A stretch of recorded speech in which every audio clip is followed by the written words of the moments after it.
Good evening, everyone. Welcome to Plan B 36 Strategies Special Edition with Mr. Mario Singh and Mr. David Leong. I'm Jessie Leong, and it is my pleasure to have all of you here tonight. Hi, Puti. Hi, Mr. Stefan. I saw you guys here. For all of you who have been following our weekly 36 Strategies episode, today is a chance for you to ask any questions you have with regards to using the strategies for re-strategizing and resetting for your businesses during this challenging time. For all of you who are already here, including Mr. Mario's and Mr. David Leong's friends, please type hi in the comments so that we know that you are here. And at the same time, could you please like and share this live for us, and even tag your friends in the comments so that we can get more people to benefit from this. Tonight, Mr. Mario and Mr. David are going to share with you on how to use strategies in Forex trades. By the end of the video, you will know how to trade in bad times and what strategies to employ, what are the common mistakes to avoid, and how to trade in a responsible and sustainable manner. Also, they will tell you what the key behavioral attributes of a good Forex trader are. This is going to be the best online Forex strategy lesson for all entrepreneurs. So please like and share this live session. And also tag your friends in the comments to get them in right now. Hello, Andy. Hi. So if you are first time watching this Facebook Live with Plan B, please type in the country you are from and which industry you are in for us to know you better. And at any point of time during the live sharing, once you have a question in your mind, please type in the comment. We will address them towards the end of the sharing. Let me first start with an introduction of Mr. Mario. Let me share.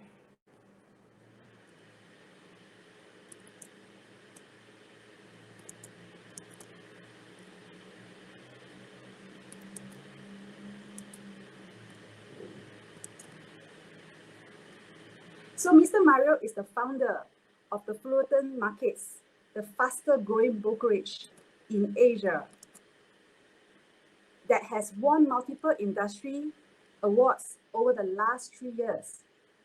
Mr. Mario has appeared on various international media, including Bloomberg and CNBC, and has spoken to thousands of people worldwide on the bigger stages. His best-selling books have been endorsed by global billion-dollar fund managers and are currently available in 6 languages worldwide. And here are some of his establishment and testimonial. And he's also an international speaker in all these big stages. And next, I would like to introduce Mr. David Leong. Here.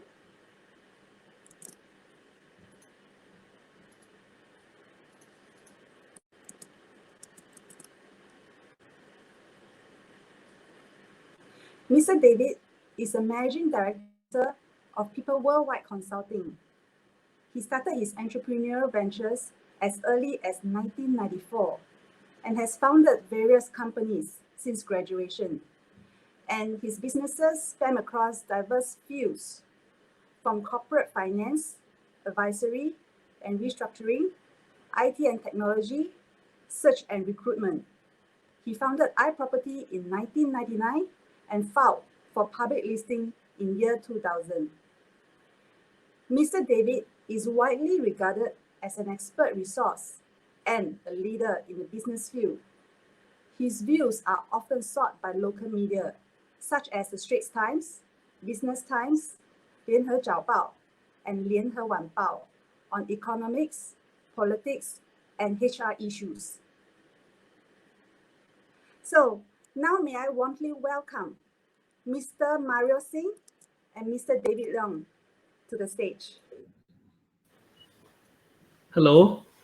Thank you, Jesse. Hi, David. Welcome. You look better live you compared to 20 years ago, man. Mario. Let's have fun tonight, okay? Let's do it, man. So excited to be here with you. See. Yes, for So, everyone who doesn't know about Mr. Mario Singh and also Mr. David Leong, they have been weekly contributors for the Business Times.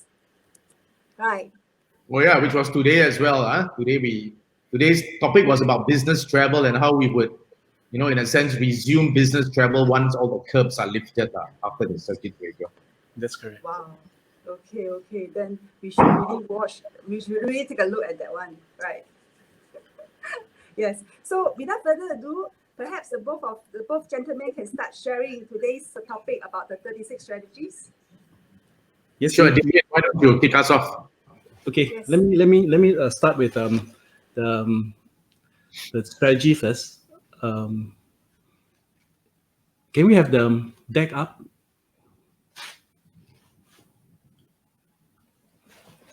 So in this COVID situation, the whole world is in a standstill, and we hear the word flatlining the curve so that we can bring the virus down. And flatlining is the way we push down the curve such that the curve become a straight line.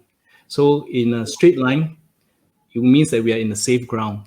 So whether is it fighting a virus, or whether is it that we live our daily life, morning, night, and then the four seasons, and every day we pass, everything is certain cycle, right? The certain cycle is like what we see on screen right now. Is the alternation between 0 and 1, and 0 representing the great void, to the 1 that is the formation of a substance, a body, right? From the great nothingness, then the 1 arise. So it's always a 0 and 1. So it's the start and the end, the open and the close, the yin and the yang. So in our forex, this is the case. We deal with the start and the end. We have to buy and then we have to sell. So there's always two sides that we play with. One is a demand side, one is a supply side. The buy side, sell side. So when the transaction is completed, it's called closing the loop. Before we can either actualize a profit or we actualize a loss. So the 0 and 1 seriously only represents a circle, very similar to the night ending and then the day coming up, the sun rising and the moon appearing in the night, the sun set, rise, set, the moon coming up. And then this whole cycle is seen in nature. So what we are hoping to do today is to have some philosophical understanding how this thing works. Jesse, can we have the next slide?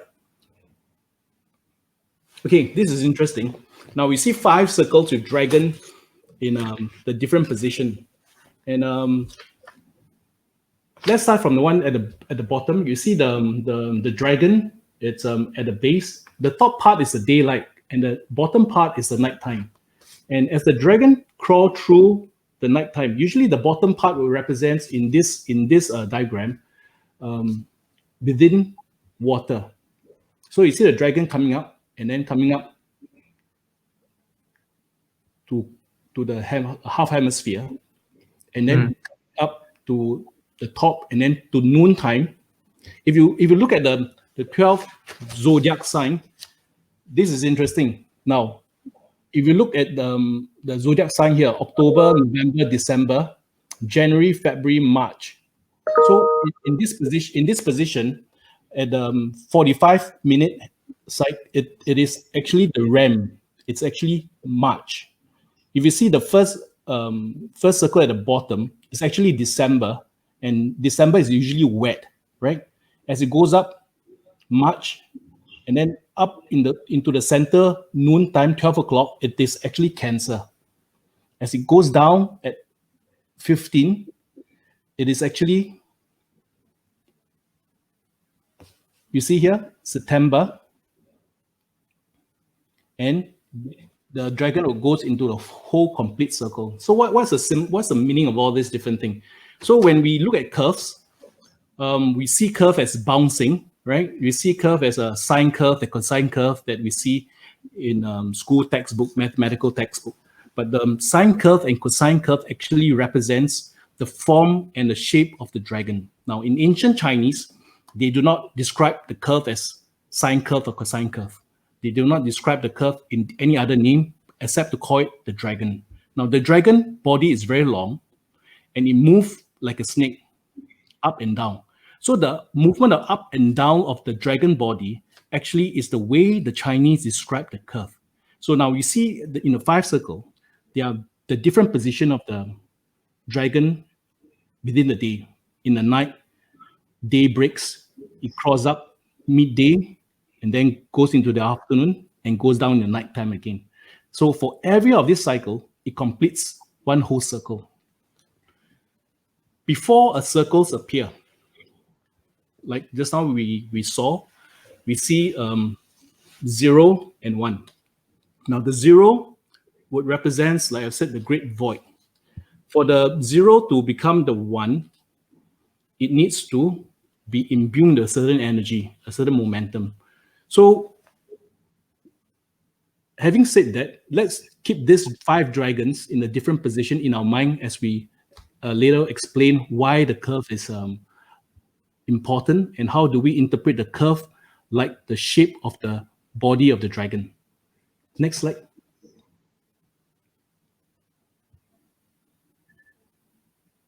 Jesse, bring me to the next slide. Okay. Now this is a typical Forex trade, right? And you see this Forex trade, and the curves are bouncing, and it goes up and down, up and down. If you look at it without any understanding, it just looks very complicated and very messy. But at every of this line that you see, this is actually the shape of a dragon body flying either in heaven or on the ground. Again, take this notional description as notional. It doesn't mean the real dragon flying, but it just describes the shape of the body of the dragon, whether the body is curved upwards or bend downwards. When it bend downwards, it means that we are going down the trough. When it goes upward, right, it means that the dragon is going through a peak. So this shape we see on the screen every day when we trade is actually the shape of the dragon. So how do we make sense of it? So if we can understand that all things I've said, from the way we live day and night, through the weeks and months with the seasons, and then through the years, and everything that we deal with, all begin from the dot to the line to the circle. So when the line is straight, it is a flat dragon lying on the ground. And the flat dragon lying on the ground has no activity because it has no vibration. Now, if you look at the base of the chart, it has this purple fluctuation. This fluctuation is actually the measure of the energy within the curve. If you look at it, the curve must have imbued energy within it before it can bounce. Otherwise, it'll be a straight line, or what we call a flat line. When a person is put on a flat line with a cardio measurement, it means that the guy is dead. There's no more line, heartbeat, and the cardio machine cannot detect movement. Therefore, you have a straight line. Now, in Forex trading, you see all this gyration, the base of the graph. This is actually the measure of energy within the system. And bear in mind, like in science, this energy is in a fixed system. No energy will be gained or lost, but energy will be contained within the circle. The next slide, Jesse.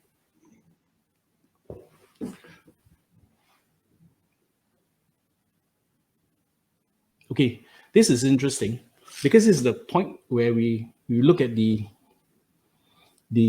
graph and says, because this is a falling graph, right?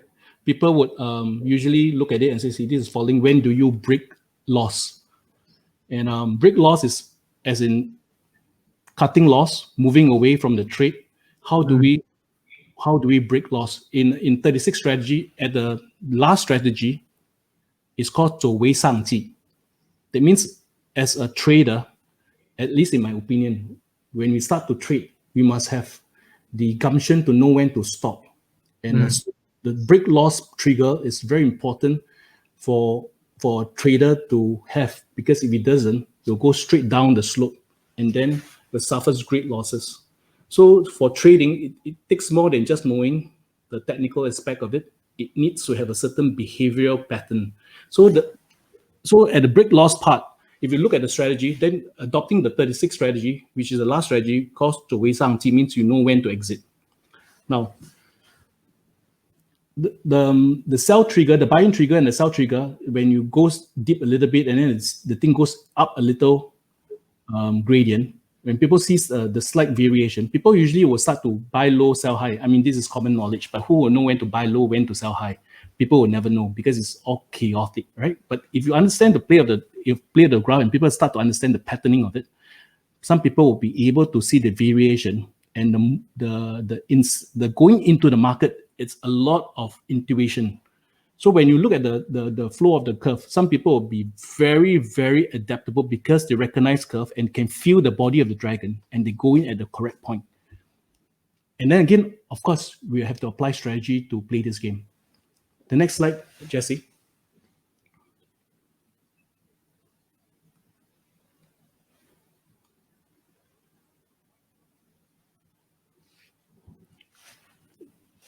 This is very familiar to you, right, Mario?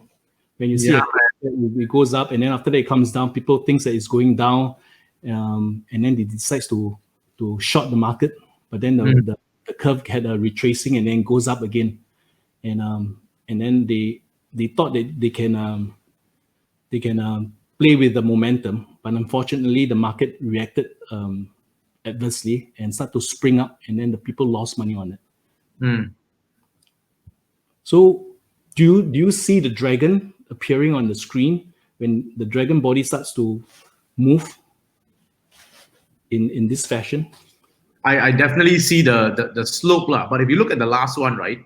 Yep. I mean, like at that moment, many people would go short at your orange line there. I mean, to sell.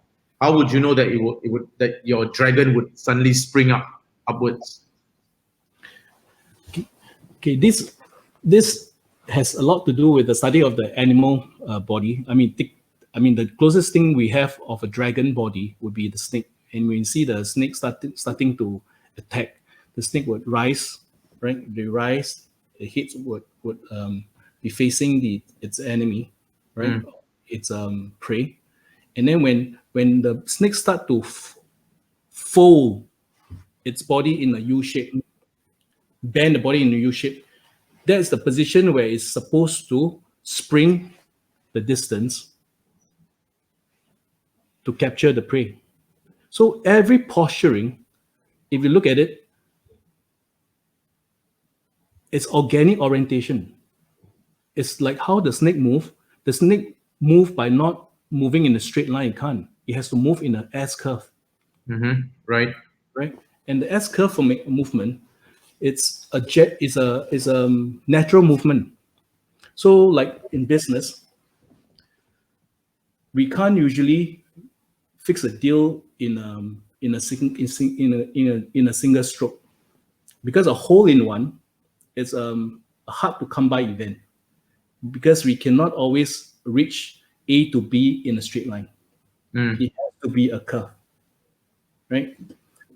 I understand this concept and the play of this concept when I was starting my business. I finished school very early, in 94 in NUS, and I went through the hard knocks, right? I start my business and run it. And of course, when you're young, you are ambitious. You want to play the market as well. You go into the stock market, you go to Forex to play the market.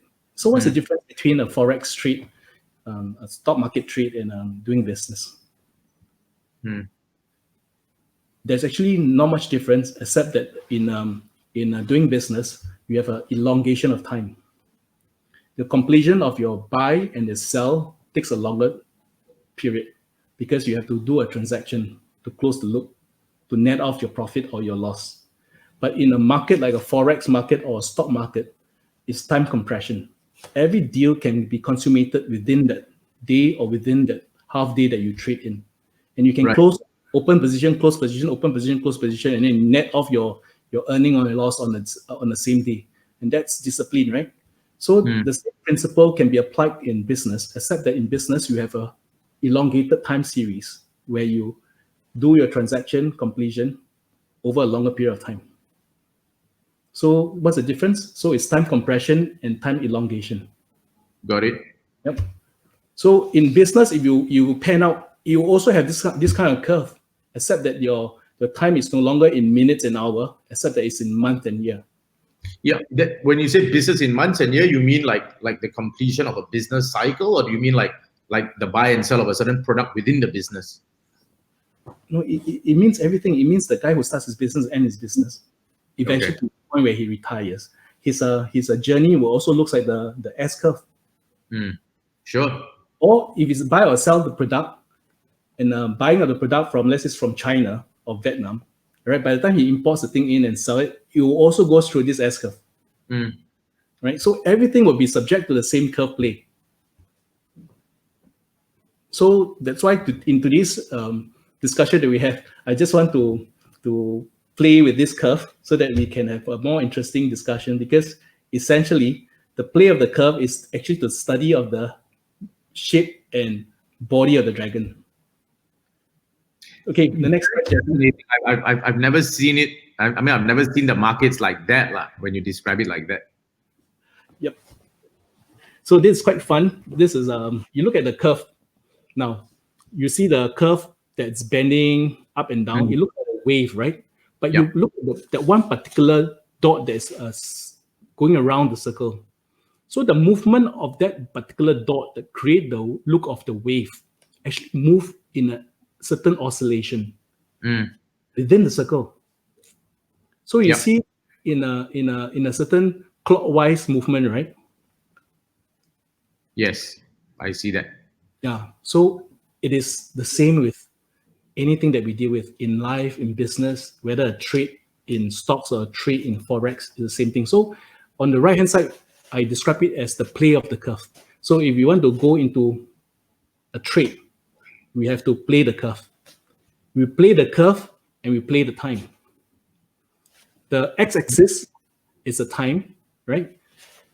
And you have to know the movement of the curve. When the curve is going up, the curve is coming down. And every curve itself will have a sub-curve, a small vibration within the curve.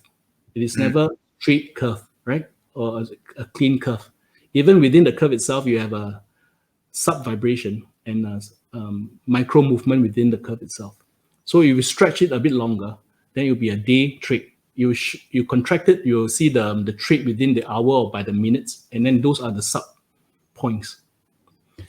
So really, after knowing the movement of curve, then you have to start to understand the dot represents the moment of the trade, the specific time, right, of the trade. The line will represent the spread between 2 points. But 2 points, when you stretch too far, it looks like a curve already. Between two points between 8:35 and 8:37, 2 minutes, you probably see a straight line, right? So it is actually a play of dots lying in the circle over time. But of course, the gradient of the curve will vary. Yeah, of course, the gradient must come in, because the gradient is the one that, remember I said at the base of it, you will see the spikes in the purple graph. That's right. Those are the energy that's imbued in the curve. Therefore, you see that energy vibration. So when you have energy vibration, of course, you have a gradient, upward gradient, downward gradient. So that's why when we play with the curve, we either ride the upward gradient or we dismount from the downward gradient. How do we dismount from the downward gradient? When I think you see that the fall is very steep, unless you expect it to have a V return, it will, by momentum, it will goes down, right? So how do we therefore tell whether the falling part is going to be a V return or it's going to be a straight down? Therefore, a person who is very familiar with trade will just recognize that shape of the body of the dragon, how the dragon is going to react, right? To take the turn, the sharp turn, to fly or to move. And then if he's damn sharp with that, then his estimation will be correct. Now, from my own personal perspective, Mario, I'd like to share this. Maybe you have your thoughts on it. When people deal with Forex, Forex is a closed system. When when people bet on a pair of currency, whether the currency is going to be high or low, right? They trade on the value of the currency. Usually it goes mathematically with the view that this is the wisdom of the crowd. Wisdom of the crowd means if 10,000 people are in the play and everybody is supposed to guess the value of the US dollar with the euro as a pair, right? With standard deviation principle, mathematically, we see a bell curve, right? And this bell curve is very similar to this. You see the bell curve? Okay. With my left hand, the bell curve. The center line will be those people who bet it correctly and they will win the game. Those at the 1 sigma away, 2 sigma away, 3 sigma away, they are very far from guess. Some people guess a value, let's say assuming a Singh US pair. Some people bet 1.45, some people bet 1.6, some people bet 1.2, some people bet crazily at 1.8, outlier, right? But you take the whole set of people, maybe the 10,000 people or the 100,000 people who are betting against this value, and you take the average of it, standard deviation mathematically dictates that a certain portion of people get it correct. And magically, the numbers, if you average it out, the median would be very close to the actual value. And that is the wisdom of the crowd. People will get it correct. Those people who get it correct will win. And these people who win, who do they win against? They win against the people at the fringe who bet the outlier values. So because it's a closed system, the guy in the center will win close. The people at the wing will lose. So in a Forex trade, you can't have all parties winning. Some people win, some people lose. But according to the standard deviation, mathematically, those people who bet correctly win. I understand this. Later I want to ask you about arbitraging the variance or the difference, but I just want to have one thought on when you say it's a closed system, bro. Now I'll show you one example, right? That, I mean, if I can draw it out, but visually, okay? Two traders can essentially enter the market at the same time. Now let's just say one guy clicks buy, hoping the market goes up. One guy clicks sell, hoping the market comes down. Okay, both entering at the same time. Both can actually exit with a profit, provided they are exiting at a different time. So you follow me here. So let's just say someone buys here, right? So the value that they goes in, is it the same value? But it's the exit that is different. So a guy buys here, right? And let's just say he exits here, he makes money. The guy who sells here, although the market may go up first, but he chooses to exit after so-called the dragon tail flips downwards, right? And he exits there, he still makes money. So in this one example, I mean, it depends on how we look at it, you know, because sometimes the definition of a closed system, it means, there are always winners and losers, right? But this is one example where both can win, right? Because essentially, number one, in the Forex market, by the very nature of us trading in currency pairs, it doesn't just mean that we can just buy low, sell high. It's bidirectional. We can sell high first. When prices are dropping, we buy it back. So we can make money technically when prices are going up or when prices are coming down. Okay. So that's a key difference. Both of them can make money, but at different time. But in the one space time, this one space time means that within that space and that one time, one person will lose, one person will win. But if you compare against a few space time, a few moments, both of them may win, but somebody will lose because it will equalize. So if we have to measure apple for apple, pear for pear, orange for orange, we have to compare within that space time. Within the space time, the transaction is done, one person will win, one person will lose. The concept is very simple. It's like you blow a balloon, and the balloon is a certain volume, right? And then after that, you squeeze the balloon one part, then the other side will start to be a bit bigger because you squeeze the balloon this way. And then you let go, the air will equalize again. So with one squeeze, one part will go the other way. But here's my slight the other take on it, right? Why do I say that markets in a sense are not equalized in your balloon analogy? Because I can say for now, using the analogy of the balloon, right? the governments or the central banks are inserting another pipe to blow it in, because they are now obviously pumping the entire system with trillions of dollars of fake money, right? And that money is got to go somewhere. Those are intervention. Intervention situation will be different. In a normal trading environment, in the specific space time, you have to deal with that specific space time. If one person win, one person will lose, because the air is in the same confined volume. Only if you make the assumption, bro, that they are trading the same volume and the same price. Because one classic example, right? Let's just say when JP Morgan, who's obviously like trading the hundreds of billions of dollars, there are one trade. So let's just say if JP Morgan were to win the trade, right? It will be equivalent, the volume of that trade in that space time will be equivalent to 10,000 people losing. That's right? Correct. So it's not one for one. Maybe the one for one, what we mean is more specifically the volume. That's correct. Yeah. That's really correct. Because a trade could be a big trade, but it needs 100 particles to fill it. Yes, good. Right? I'm with you. 100 each side, because as long as the volume are matched, it doesn't matter the number of particles that is trading, the number of interaction, right? There be multiple interaction and one guy at the other side, but this guy has a very big mouth and it can consume all the particles. Yes. And then that it will equalize again. This is what I mean by the yin and yang of the trade. Clear. And then you have a closure. Yes. So tell me what you mean by arbitraging the variance or the difference. I mean, people trade with view that they will make money by buying low, selling high, right? And that's commonsensical and almost a silly suggestion, but people makes money from the gradient. The gradient is the point where you have a point A at a high point, point B at the low point. Water flows because of gradient. All trades are seen as a flow, as like water, because you see water flowing, like in this curve that you see on screen right now, it is bouncing with a ripple-like effect. So, and the ripple-like effect is created for so long as there's gradient. Gradient means one part is higher than the other, and then there will be movement.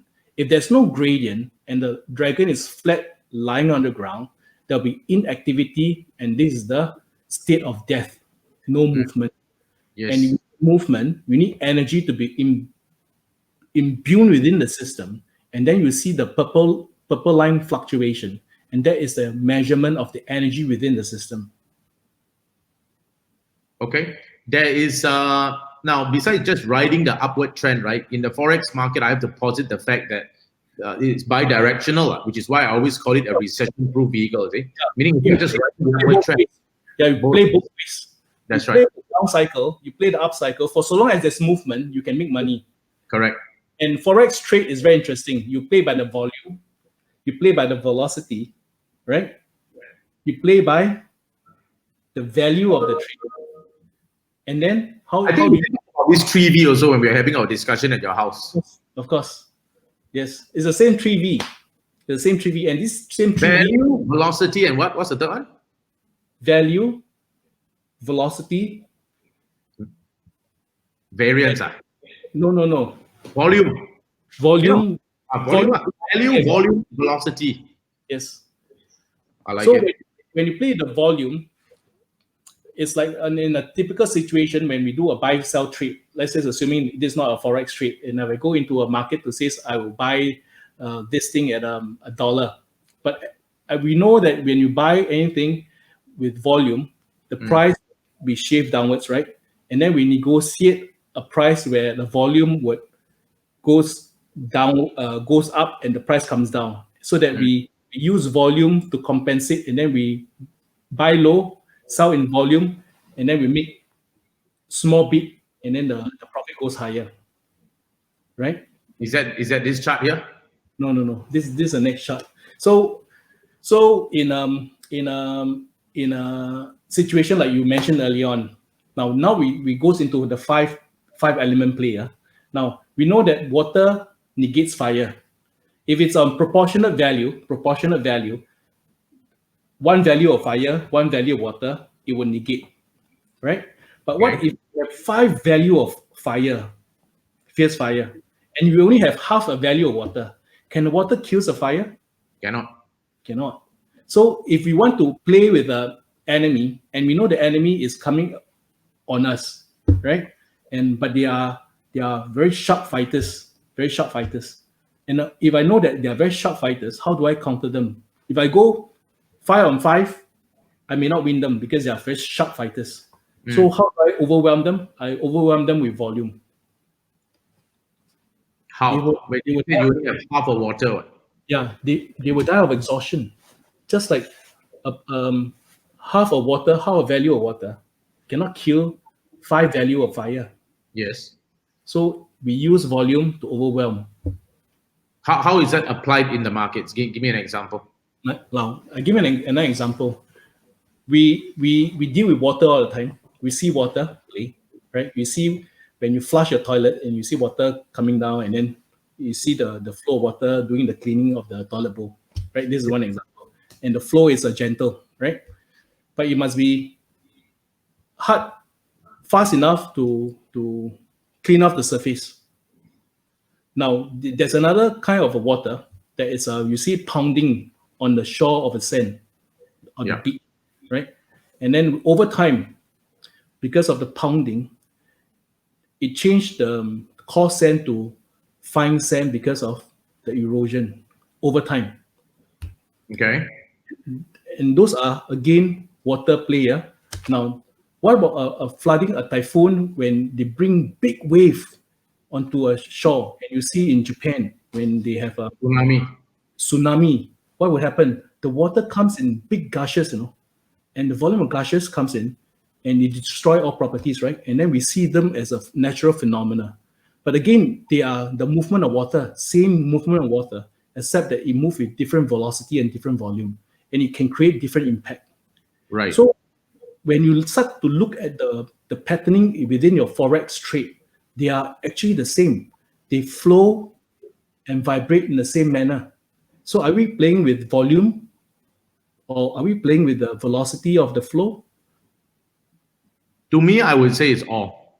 Because in a sense, right, the markets are so open. At any point of time, if JP Morgan were to sell, say, $3 billion worth of yen to, say, Bank of America, pure example, I wouldn't know about that, but I would see it as an output on the charts when I start seeing the momentum starting to jack up, right? Or as an example, I think the last few weeks, you would have seen this phenomenon whereby the oil futures market collapsed to minus $37 a barrel. Bizarre, right? Bizarre observation.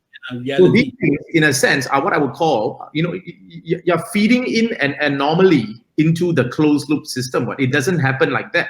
It is an anomaly, but it does happen, you see. So what contribute to this anomaly? So you have context and reality and the sentiment of the players, right? Correct. So usually when you read Forex transaction, people say the sentiment of the crowd is this and sentiment of the crowd is that, right? So the sentiment shift the curvature of the curve. Sure. Right? Yeah. What causes the sentiment to shift and behavior to change? Myriad of factors. Fear. I would say fear and panic on one side. I always group the emotions like that. I would say fear and panic on one end, and I'll put hope and greed on the other end. And these two emotions, these two dominant emotions, when they are in play in the markets, different currencies take off based on those emotions. Yes. So this is what I mean when we say that we infuse energy within the curve. When energy is infused within the curve, energy has temper. Energy itself will cause the vibration of the curve, right?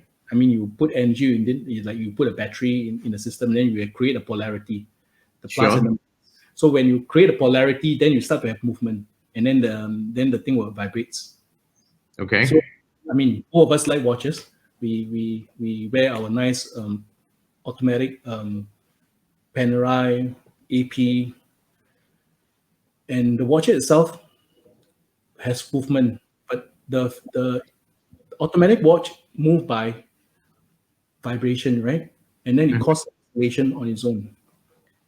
But a quad watch that is very cheap when you put a charge to it, the quartz by itself as a crystal will vibrate so much that it will goes into a capacitor to store the energy to cause our hand to move on its own. Because energy is pumped into the crystal and the crystal lattice start to vibrate. And the vibration is so regular, they can be used in a clock to measure time. Even in a normal crystal, right? A normal crystal, as long as you apply energy to it, within the crystal lattice itself, the atoms will vibrate with a certain regularity. And this is seen within very organic structure like that. So if you apply such organic understanding and behavior into a Forex trade or transaction or anything that we are dealing with, then we can see the rationale of it. I can understand the rationality of it if you're talking about energy to superimpose, but in terms of the predictability about it, that is going to be very, very different, because when markets today, right, are just so vastly different from what it was 10 years, even 20 years ago. So I mean, for how we are, when the word is correct, we need to say, okay, using the knowledge of energy to imply rationality on the markets, but how then do you then take that kind of a knowledge to actually tell you where to buy and sell and to get out? So that's intuition, right? That's intuition. When I was a young boy, I would always like to stare out into the sky and look at the clouds, and the clouds will form shapes. And because when I was much younger, color TV was non-existent, and it was black and white TV. And switching on a TV is a privilege, and it took a while before we could afford a black and white TV. And we don't have entertainment. The only thing I can do is to open the window and stare out in the sky and look at the clouds. Don't you do that? Maybe you have toys to play. I don't have toys to play. So I just look at the clouds and see the shape. And, did a dragon appear? Yeah, then sometimes you see a dragon. Sometimes you see different shapes. And sometimes you see a dog. And sometimes you see an animal. And then you keep yourself entertained. And the formation of clouds to form the different shapes is also a chaotic assemblage of all the particles to come together to form a certain shapes. So a lot of such things are not understandable to an untrained eye. So a person who trades, like for instance yourself, you see the trades every day, somehow you will be attuned to a certain pattern, and instinctively you'll know the shape of the body of the dragon when you see one, and then you bet your dollar on it. The guy who dare to bet would win. The guy who don't dare to bet will not win. The guy who looks at the curve as a vibration and not take a position will have nothing to gain, because he neither take a position. He's just an observer, right? Agreed. This here's my thoughts about this. It's fascinating. It's a very fascinating discussion. I'll pick on this word intuition, right? I honestly feel it has its place. And I think it's very, very powerful, because at the very top of the pile, right, intuition is what I would think separates the, for one of a better analogy, it separates the men from the boys. But if you talk about someone who is, I'm always very sensitive to people in their different progressions within the Forex market. There's some people who are obviously just starting out, and then you have the more or less fairly experienced, and then you have the professionals, right? So at the top end of the professionals, that is where I would probably say intuition comes in very, very handy. Why? Because over the years, they've probably seen, I've seen the crash of 98. I've seen the crash of 2008. Roughly, I know when A happens, I have to do B. Okay, so they are drawing on their intuition, obviously with a reservoir of experience behind them. But for someone who actually comes in, I wouldn't, and if they come in brand new as a newbie into the Forex market, I will never tell them, okay, to try to use intuition. It doesn't work. They obviously have to have a set of rules, because intuition fails them. Number one, they have no sensing of the gradient of the curve or the body of the dragon. Correct, because in their mind it's a clean slate one. Then in that case, if you tell them to use intuition, every single person would have a very subjective view of what the markets will look like.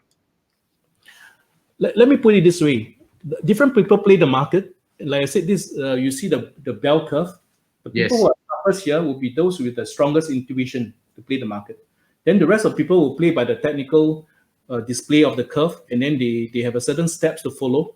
If they enter and exit at the correct point, and then they'll make some small micro profit, and then they'll lump it up and do a summation of all the micro profit, then they'll make a decent living out of it, right?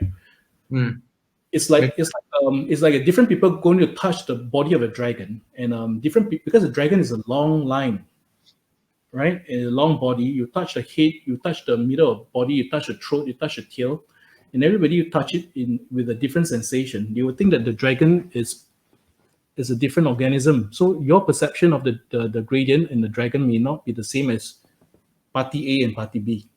So again, this is a play of the curve. We only make money from 2 points with the gradient. Whichever part of the gradient or whichever part of the curve, it doesn't matter. You can play in a bad market, you can play in a good market, you make money from the gradient. Without the gradient, nothing happens. Without taking a position, nothing happens, right? That have to be agreed. Because you don't take a position, you won't have a point A and point B, you can't trade. Absolutely. And that's the reason why, I mean, over the last couple of months, right, because of COVID-19 and all the artificial money that the governments have been pumping in, I mean, that's what causing all the volatility in the markets are. Because, I mean, honestly, if exactly what you said, if the markets are flatlining, it's like a dead man's ECG, then naturally no one can make any money. You need to have the volatility of the markets, where it's moving up and down, and then you're employing different strategies, whether you're buying low and then selling high, making money on an uptrend, or the reverse in a downtrend, or even this mesmerizing slope that's on the screen now, right? This is in the Forex world, this is called a range play, meaning to say when it's bouncing in between a floor and a ceiling, how then we would still make money within that range line. That's correct. So it's about positioning, where you take a position on the curve itself and then to play it out. So this particular slide, we have a few interesting points that I like to share with all who are listening. You play the curve, you play with time. You must know that this is the body of the dragon, and the body of the dragon moves, right, in a S curve movement. So everything will start with a dot first, and then it goes into a line, and then it goes into a circle. So we must walk away from today's discussion knowing that the dot, line, and circle forms the shape of the one, from the 0 to the 1. The 1 is something, right? After that, it goes back into the 0 again because it goes into nighttime. And then next day, you start all over again. A great trader knows that his worth is as good as what he did yesterday. And today is a fresh battle altogether, right? He can't measure his success on yesterday because it's past. He only have accrued profit and his accrued wealth. But if you play today in a dangerous way, and all that wealth would vaporize with losses from a wrong bet on the wrong part of the curvature and the dragon body that he thinks otherwise. If you bet wrongly, he'll lose it. So a trader would know that he will have no tomorrow. He only trade for the day, because tomorrow will be a different context, different reality, different curve, different curvature, different gradient. He only play for whatever is yesterday is accrued. Whatever is tomorrow, you can't predict. He only play for the moment.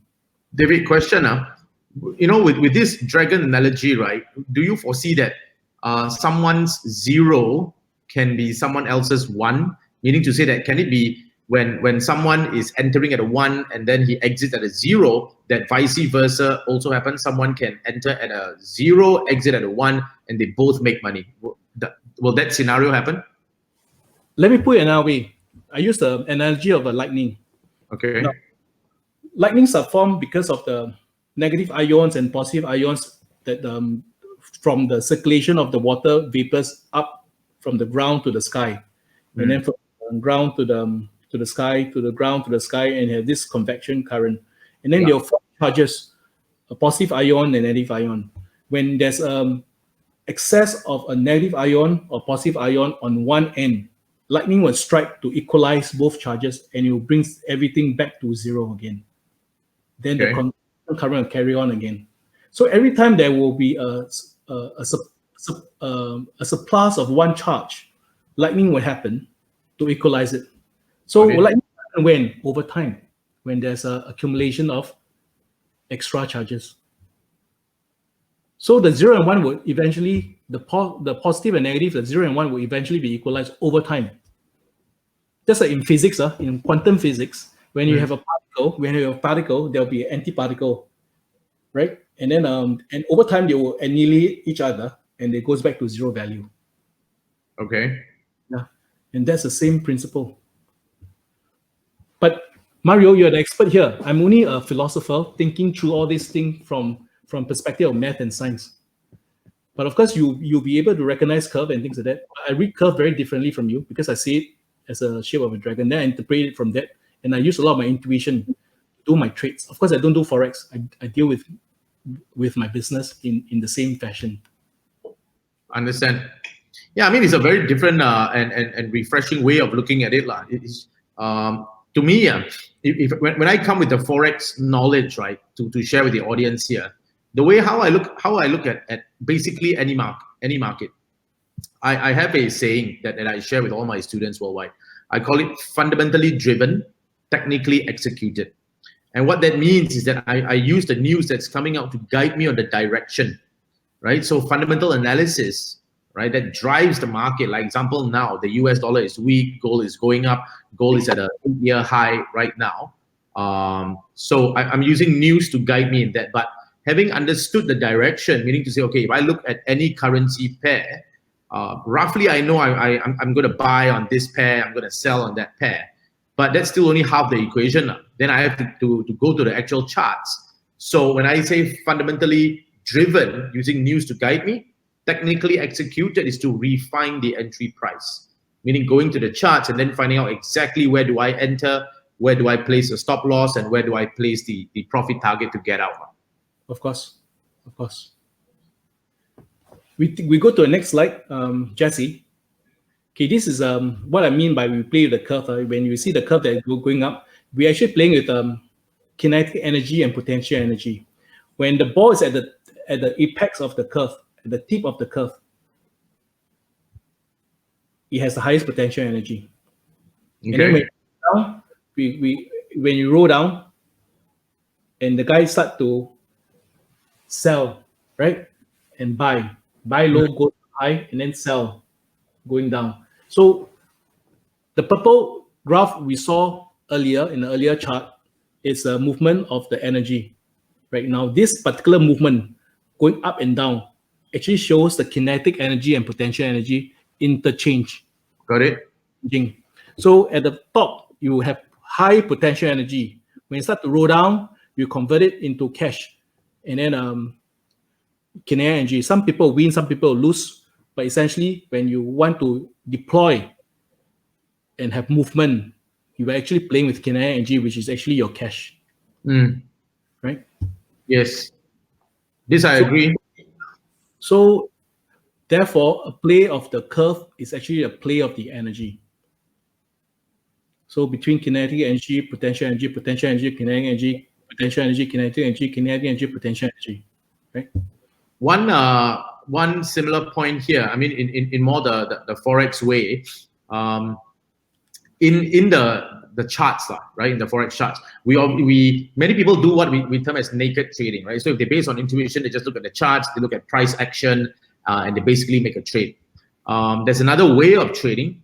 Both ways are right. To me, I'm very practical. Just do whatever makes you money, right? So if that way works, then of course carry on with it. I mean, it's a business principle. We all know, always do what works, right?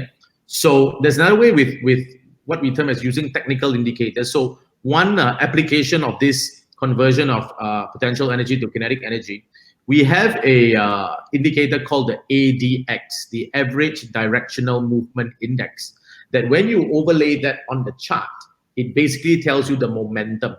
So it's very similar to what you are showing here. Yes. Momentum is only predictive as a reference, right? Because momentum will shift. Just now we saw the graph tipping and people thinking that it will dip further, and then the curve has a retracing and it spring upwards. So in such cases, when you bet on the momentum betting is good when you do second by second, minute by minute, because you are betting on the thing. And when you start to see the shift, you quickly exit from the market. And human mind can't do that fast enough. That's why they need an algorithm, computer-generated algorithm, to detect the such micro nanosecond fluctuation, and then they shift out of the market because they see a point of inflection. Right. I agree with that. Many people just don't know when to exit. And at least in the Forex market, right, one basic concept that I want everyone to hear is that it always pays to follow the trend. And I'll give you one analogy of this, David. So let's just say there's two teams playing tug of war, right? Many people, they don't understand when should I exit, because they always think there's a point of inflection. Oh, I think I better get out now, only to see the chart go higher and higher. So one way to look at this, when we talk about momentum, so let's just say a tug of war, right? Let's just say you got 10 people on team A, 10 people on team B. And let's just say team A wins. And if it's my rule, let's just say if I'm the referee and if I say to you, David, if team A won, I want you now to join team A. So now there's 11 against 10. Now, mind you, if in the previous example, 10 against 10, team A already won. And now if I ask you to join team A again, 11 against 10, who do you think will win? Team A again, right? So if I say I'm going to keep on adding people to the winning team. So when people understand it, it becomes, they think, of course, team A will continue winning. In fact, they will win faster and faster. I think this analogy is very helpful because when people ask me, Mario, can you give me an example of trading with the trend? Because we always hear, in trading, oh, the trend is your friend until it bends, right? So whenever we see an uptrend as an example, it always pays to buy and follow the momentum with this analogy at the back of our mind, because people are adding orders in that direction that's pushing it higher and higher and higher. Yes, I agree with you. It's a play of momentum. We go to the next slide, Jesse. Okay, this is again a kind of curve, and to move from point A to point B. When we move from point A to point B, we see the flow, and ideal flow will be the blue line. But in reality, the line may sway because of a context change, reality change. Like for instance, the COVID infection tomorrow is suddenly the dormitory numbers start to spike beyond 1,000 again. We'll be very worried because we are going to be opening up.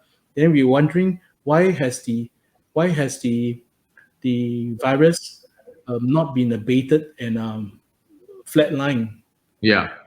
Right? Because we have been doing this for the last 3-4 weeks, and unless there's a situation of cross-infection within the dorm itself, and we're seeing consistent number of cases. Now, again, this is statistics. The government says that they do on average about 8,000 tests a day, and they want to ramp it up to 20,000 and 40,000. As of now, it's about 8,000, and every day we see the numbers as between 600, 800, 700, 600, 700, 800 for a very long time, at least for this last 7 or 10 days. Yeah. So if we take 700, 800 as let's say a mean, right? Let's say assuming 800 as a mean. And if we do 8,000, that means about maybe 8 to 10% of the population is infected. Because the size is already big enough for us to understand, like I said, the wisdom of the crowd. We do something, right? So which means to say that we may need to hit about 30,000 to close to 40,000 of infection detected cases before the thing would start to mellow. When you say that, that was exactly what in the newspaper, bro. I think this was a few days ago, right? The government actually said that by the end of May, I don't know if it's by end of May or end of June, they expect it to peak at 40,000. It's the exact same number that you talk about. Yeah. So I'm using mathematics to explain it. I'm not just bringing the words out. I'm saying that if you're looking at the numbers every day, we have a day where we have 400 over numbers. On average, 400, I think, was the lowest. One of the days, I think within the last 7 days, was 400 over. Again, there's outlier, right? On average, 600 to 800 for a few days already. So if you look at it, the infection is about maybe for every 8,000, they have maybe 600 to 700. So it's about slightly less than 10%. So if we have 400,000 foreign workers who are either in construction or in shipyard, offshore marine, right? Because they stay in the same dorm. And the infection is at this kind of frequency and this kind of rate, then we would estimate the thing to be in the region of between 30 to 40,000. So you're using this to guess. So COVID-19, actually, it's giving us a lot of lessons, right? Now, having said all those different things, so like what you see in front of us is the movement of the curve, right? So the red one is actually the reality. So when we spring up and then we have a point of inflection, you see a point of inflection, and then the curve start to go out of line, right? Yeah. And the curve migrated, and then you have to turn back.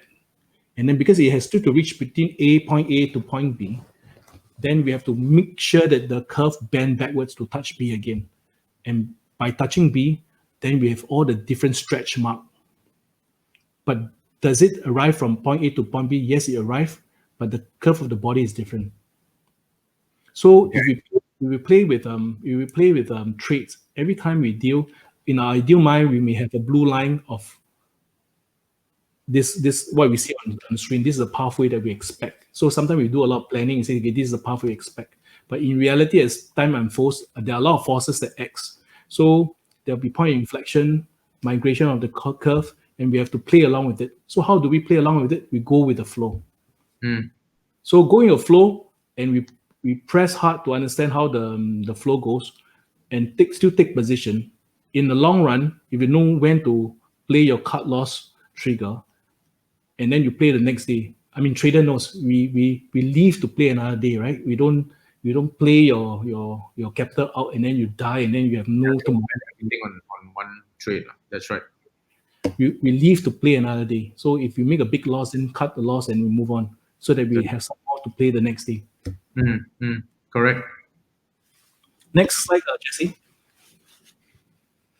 So now we come to the trade strategy that we will talk about later on. So I just quickly goes through with this 暗度陈仓.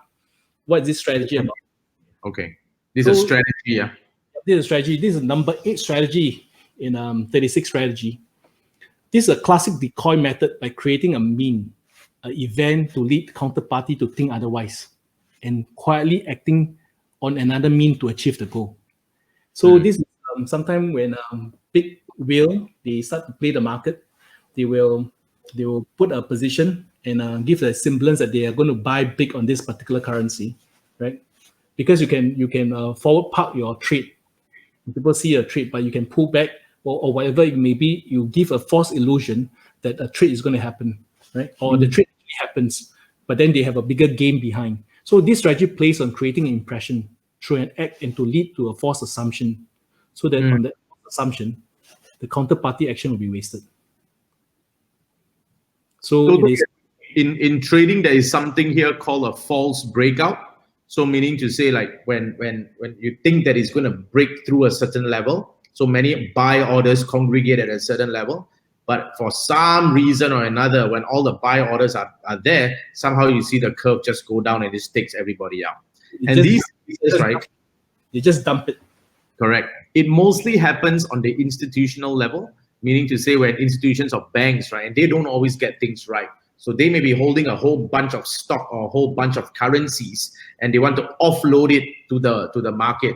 Okay, so that's how they can create such false news in a sense, right? They just, if a certain analyst were to just say certain things and everyone just blindly follows the crowd, and they congregate the buy orders there, and they achieve their goal, right? The institution achieves their goal of offloading all the stock onto the retail people. So that happens. It's called a false breakout. Yeah. See, the thing that we always talk about in Forex trading is the plight of the retail investors, because they are small, they have to play with a herd to gain some advantage. And the big movement of the wave that's created by the big whale, the banks and institutional buyers, when they move, the wave are huge. For small retail investors, they may not be able to ride the wave or understand the pattern on the wave to play it safely. So of course, they will have to rely on hearsay and rumors to play their game.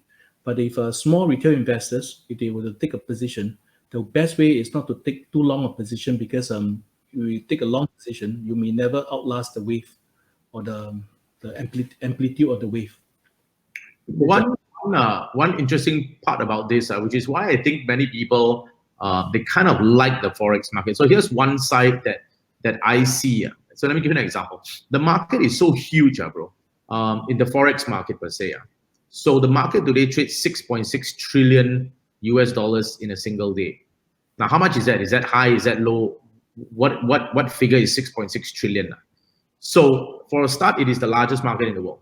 Larger, bigger than stocks, oil, crypto, forex, bonds, and all that, right? Here's an interesting point. This is what happened last month. Now, the Swiss National Bank, which is the central bank of Switzerland, they are considered one of the world's top 10 central banks. And Switzerland is an export-oriented country, meaning to say they depend a lot on their exports, whether it's chocolate or watches or food or whatever, to run the economy. Okay, so generally for an export-oriented country, they prefer their currency to be low.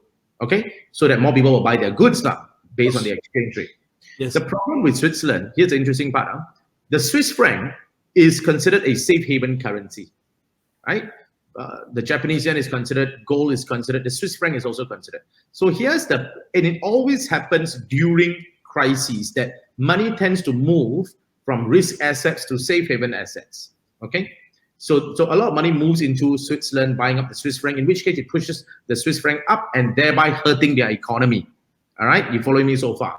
So here's what always happens. Each time the Swiss franc strengthens, the Swiss National Bank will always come in and, in a sense, weaken the Swiss franc, all right, through all their banking instruments, whether is it through buying of euros or printing more money to flood the market with francs. They do all of that to weaken the Swiss franc. The point I'm trying to make is this. This was just last month news, okay, that either April or March, consecutively in one whole month, they weakened the Swiss franc 3 or 4 times within a month. They can do that momentarily, but right after the banking intervention, the markets just normalize immediately again, which means whatever volume that the bank had pumped it into, and this is in billions of dollars, but because the market is trading in trillions of dollars, it doesn't happen. So the reason I talk about this, right, is this is the balancing point now for the retail guy. Many retail people will say, hey, Mario, I can't be trading against the whales. I don't know what kind of trades they have. Well, here's the good news. You don't have to. You don't have to, because I'm showing an example of a central bank being a whale, and they can't even fight against so-called the wisdom of the crowd or the volume of the crowd, because the entire $6.6 trillion will just literally gobble up the hundreds of billions that even a national bank will pump into the market, right? So the point I'm trying to make is that as much as we think that the Forex market can be cornered, even a central bank will not be able to force the market in a certain direction for any extended period of time. They just can't. It's too big already, bro. Totally agree with you. Totally agree with you. Now, I'd like to share this Fleming left-hand rule, right? We learned this in science. The thumb represents the force. The first finger represents magnetic field. Force, magnetic field. Magnetic field. And the third finger, this third one, represents current. Okay.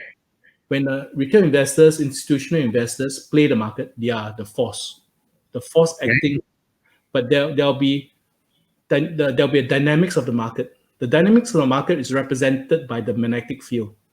Magnetic field acts with a polarity, right? The north pole, south pole attracts and repel. So magnetic field is generated, but the magnetic field can be distorted with external influence, right? Could be a pandemic happening, and then the field get distortion, right? Mm-hmm.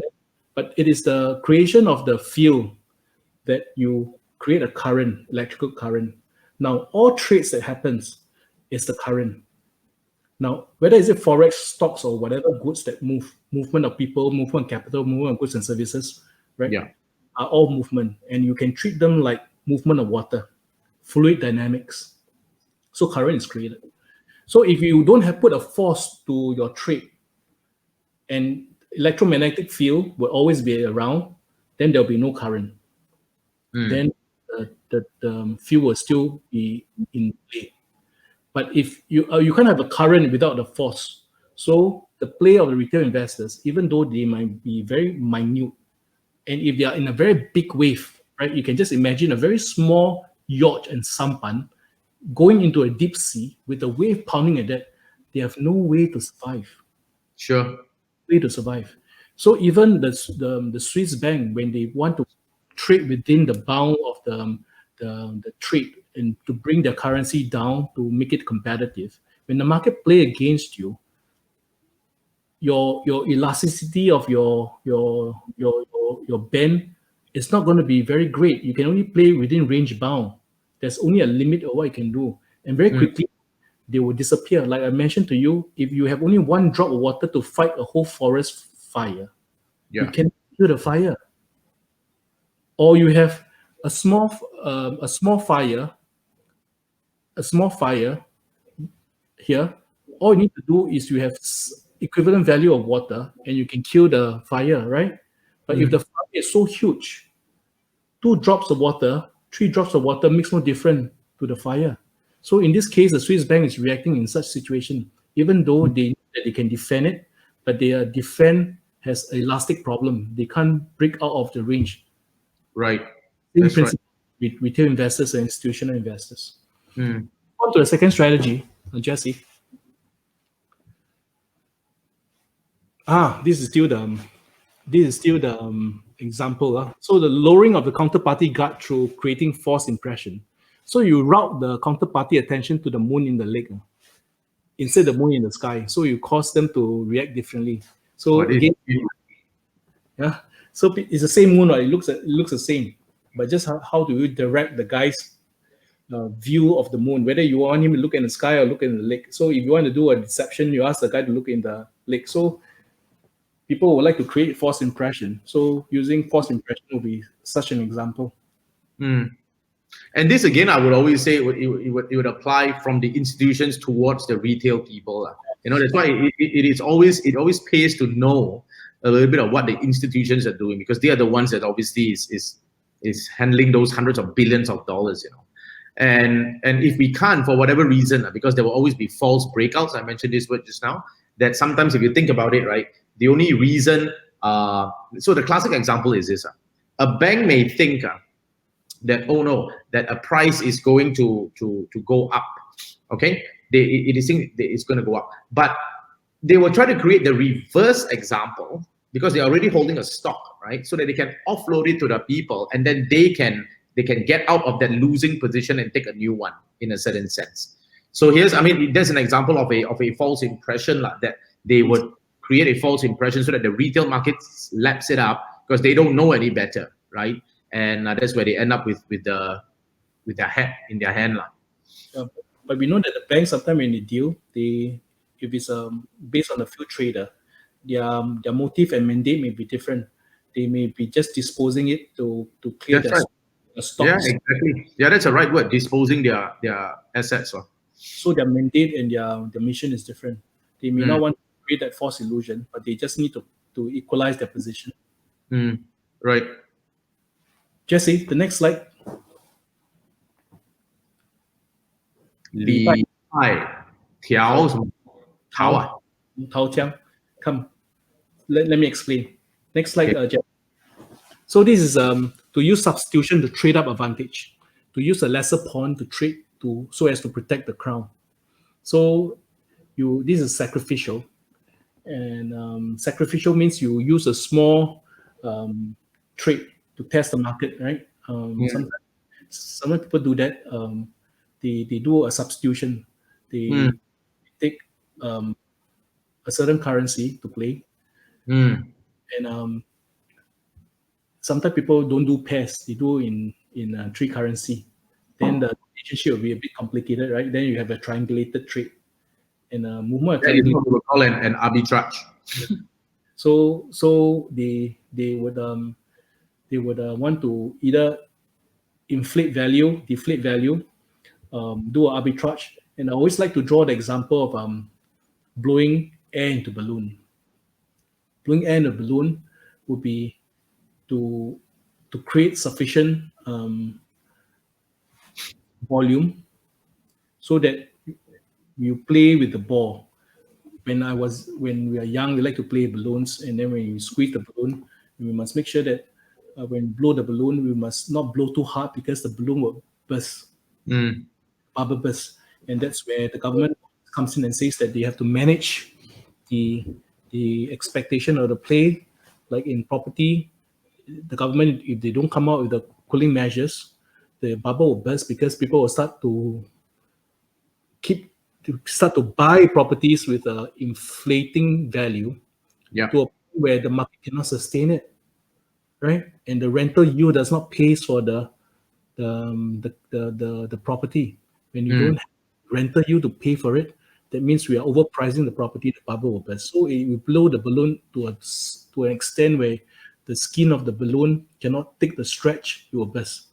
So if you blow the balloon with insufficient air, the balloon will look lipid and soft, and there's no roundness to it. So we must blow it to the correct size to maintain the size of the balloon. Now, after that, you play with the squeezing of the balloon any one time.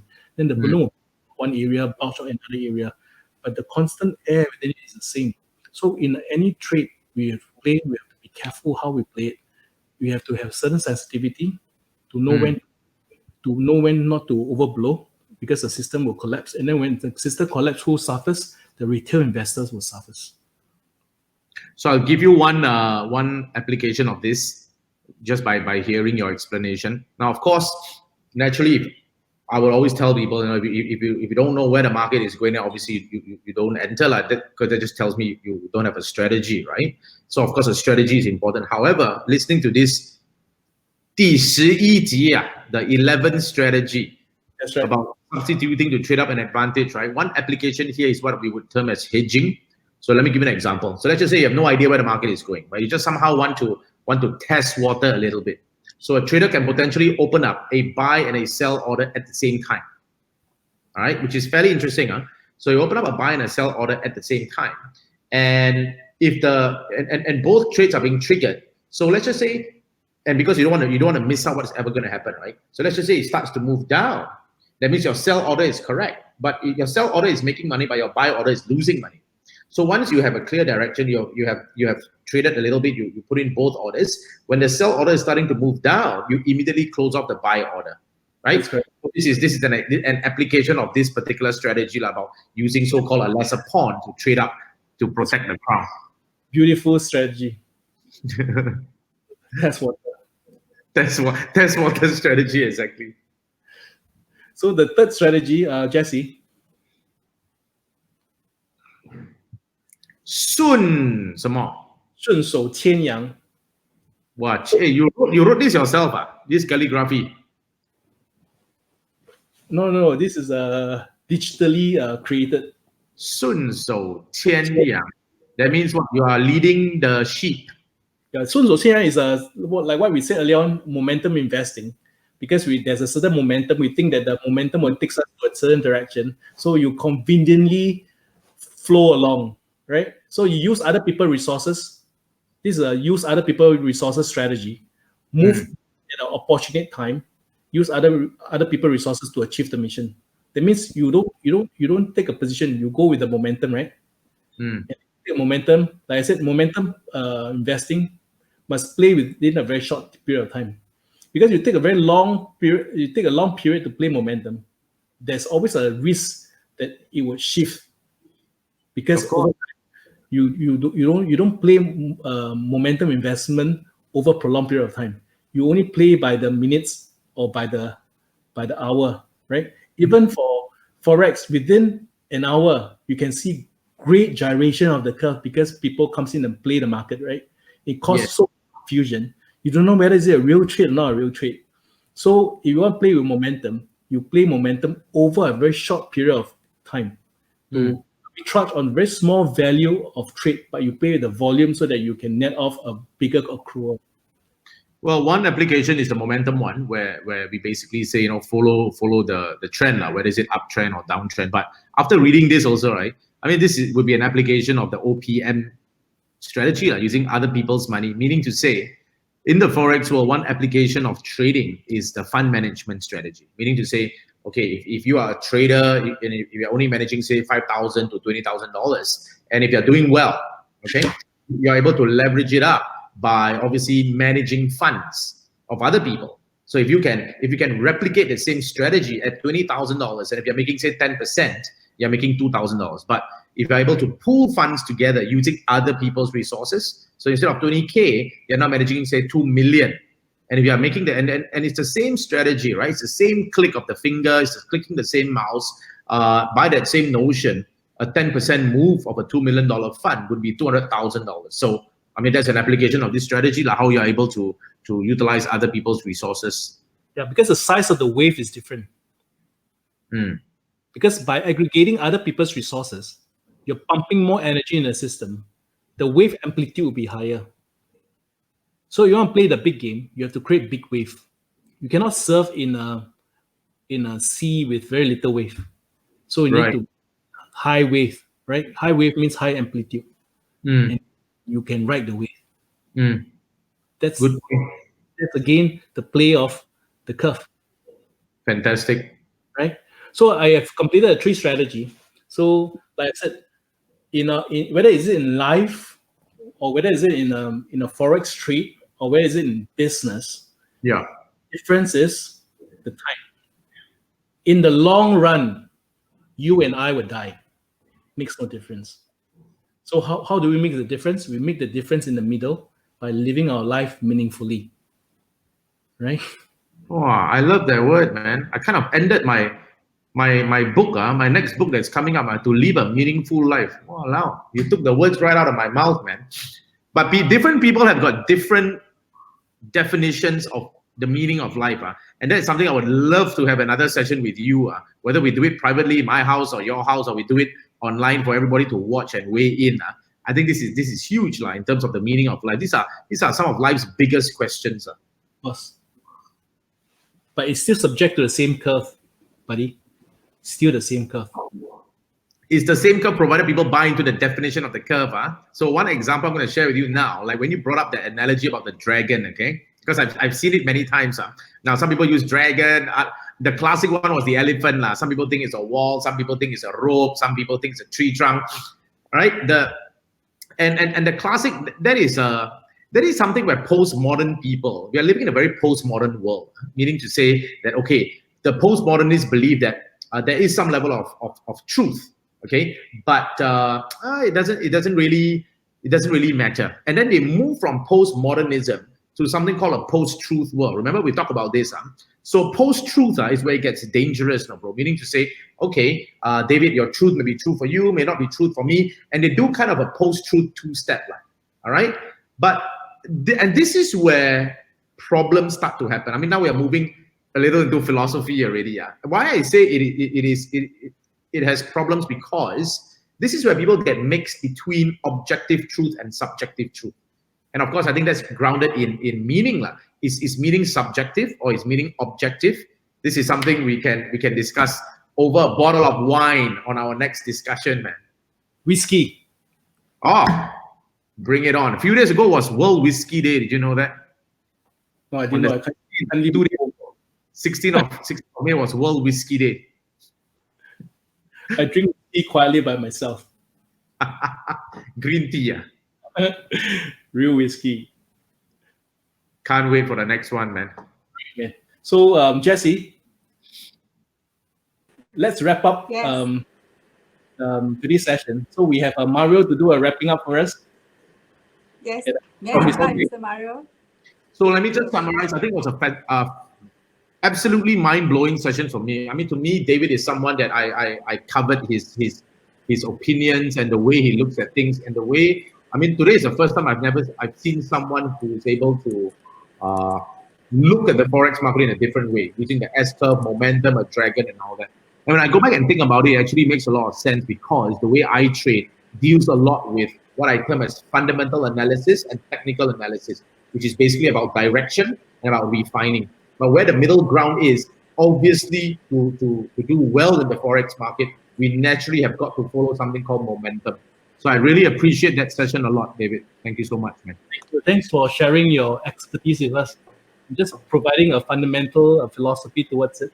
And like I said, whether is it in Forex, or whether is it in the stock market, or whether is it in businessmen like myself. And I believe many business friends of ours will know that over time things will be better only if we don't give up, right? Absolutely. Well said, man. Well said. So we live to fight another day. So which also means to say that a trader must know when to cut loss so that they live to fight another day. So don't gamble and risk all the capital on a single trade because it's not worth it. If you play like that, it's about ego. It's not about winning. So a trader knows. Wholeheartedly endorse that. Absolutely. You cannot bet the entire house on one trade. That's correct. Thank you, Mario. Thank you. Thank you both. Thank you so much, man. David, Jesse, thank you so much for hosting us. Yes. Thank you. For this very insightful session. Thank you very much. We really learned a lot. Thank you Okay. very much. Catch up soon, buddy. Must. See you soon, bro, after the pandemic. Huh? Right. Cheers. Okay, All right, bye-bye. see you. Thank you, Bye. everyone.